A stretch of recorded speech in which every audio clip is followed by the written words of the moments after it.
champion of challenges. Yolotoka City, Diteta Ajulu, or Rok Ajulu Babwake. Yolotoka City, Yingwala Yanga Shabas Yikunsi, Yikunta Yashi.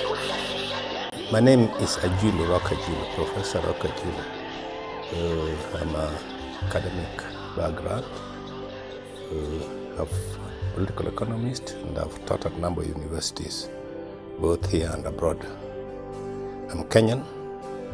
I've written extensively on Kenya. When I met Rok Ajulu, it was quite an honor for me, simply because as a graduate student, I had read a lot of his work, especially those published in the 90s in the Review of Africa Political Economy. His thoughts and writings actually shaped my own thinking about the happenings in Kenya at that particular time, and especially the struggle for multi-party and for the democratization of Kenya during those years. And he was writing his A-levels. You wrote your name, your surname first, Ajulu, comma, whatever. So he'd written Ajulu as the surname, obviously, comma, Richard Odero Karosa, K apostrophe Rosa. And I suppose that at the university they looked at all these long names and just said Rok. So Richard Odero Karosa became Rok. Rok, when we were at the University of Nairobi from 1972, he was not called Rok. Then within a year or two, he changed the name and said, now I'm called Rok. And it was a period when there were a lot of people who changed their names at that time. Mind you that people like Ngugi wa Thiong'o was called James Ngugi. He changed his name. And some of the students say, no, we're going to change our name. I don't know why Ajulu changed his name to Rok. He was not Rok when we started at the university. Rok would become part of a radical university students that were seeking change, seeking transformation when they realized that the political regime then had settled for compromise. They had a problem with the country being turned into a de jure one-party state. Although Kenyans may not know that much, but Professor, among others, were those that actually started the issues of real democracy, the issues of multipartyism and the rights of people, democratic rights in the country in 1974 to be more precise, when they started the student uprising, which was trying to ensure that the one-party system in the country at that time was not the best route to take, and Professor was one of the leading students in that. As students, leaders then, they really organized serious campaigns against the government of the day. And for that reason, he was thrown in jail, that he had detention without trial so many times, until it got to a point that they could not sustain it anymore. And my nephew would be expelled,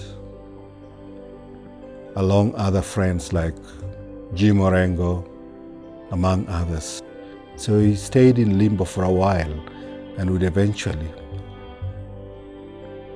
going through Tanzania, would end up in Bulgaria, where he spent quite some time. And after that, would move to Lesotho. Rok came into Lesotho. He apparently fled Kenya earlier on in his early university years and fled to Eastern Europe. But I think he decided he was more comfortable dealing with issues of Africa from an African base. He left Eastern Europe and came to Lesotho. And we formed an organization that was called the Committee for Action and Solidarity for Southern Africa. Ajulu was the first chairman of that committee, and I was his first Secretary General. I heard that that organization that we had started under the command of Kresani had been taken over by a raging, rabid, Marxist-Leninist, thunderous, radical activist from Kenya. And I couldn't believe a Kenyan could be radical and Marxist-Leninist, so I thought it was just mumbo jumbo. And there was a time when in Lesotho, the youth got out of control and were leading the party that they were supposed to be the youth. And an analysis that we made in the Vanguard and other publications, Ajulu was good at writing, forced the then youth in Lesotho to force the government to, kick him out of Lesotho. He left Lesotho and went to the UK, but that allowed him to be able to pursue his studies. He did his postgraduate studies in the UK and got his PhD and came back. I met him later in London. He had just finished his teaching stint at Leeds, and I was doing my PhD at York University. And just at that time, the Robben Island prisoners, lifetime prisoners, were released. So there was a huge rally in London, and I met him there.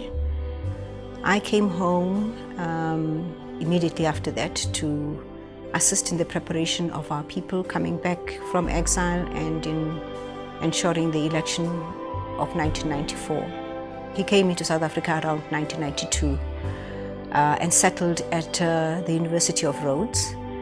And I was at that time teaching at the University of Fort Hare, which is not very far from Rhodes. I think at the time he was also editing some books, and one of the books he edited was the one about the life of his wife's father. And I think that's where he met his wife and got married. We started our relationship then. We got married in 1996, and between us we have 5 children. The youngest of them is 16. I'm Rok's youngest, currently 16, turning 17 in November, still a while away. I'm Malindi, I'm Obango, I'm Mzwelandile, I'm Mzondi, I'm all those names. But my dad commonly referred to me as Obango. There was also Wudkodero, which was used, but Obango was when I was in trouble. So whenever I did hear Obango, I knew to run. And then I heard a voice. I like to move it. I like to move it, move it. And that was my first meeting with Richard Ajulu. Walking in, singing that song. And I thought, what sort of man is this? This is a good man. This is a man who is a serious man, but has a humorous side as well. Jules and I think growing up had quite an interesting relationship, because in so many ways we're quite similar. Opinionated and stubborn, and as you can imagine, that led to quite an interesting dynamic in the household. But he was a great dad, and he really never let anything get in the way of what he felt he needed to do. I remember he lived in Grahamstown when I was in high school in Cape Town, but he still came through for every school play, teachers meeting, orchestra recital, even though the journey was quite long, and I really appreciated the effort that he made to be there on those occasions. The past 4 months have been interesting and also sad for me, because I walked that journey with him from when he got sick, and I used to spend a lot of time with him in the hospital, and also used to spend time with him when we chat. We'll sit out here in the veranda and we chat. He told me about things he wanted to do when he got well. It was difficult when I found out that he was ill, and when we found out about his diagnosis, I had just moved to London, and that was 4 months ago.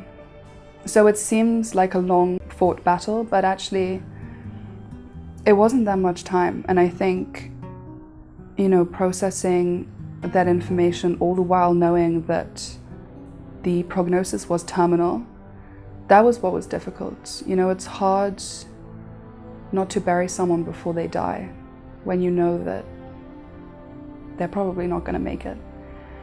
In a sense, part of all those who knew him, part of us has also died with him.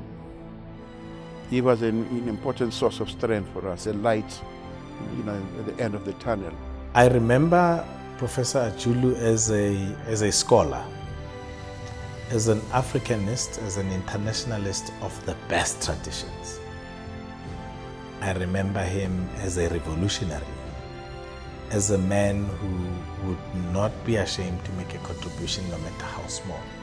So with his death, we mourn him greatly, and we have lost a great friend, a comrade, a fighter for freedom, an internationalist, a good person.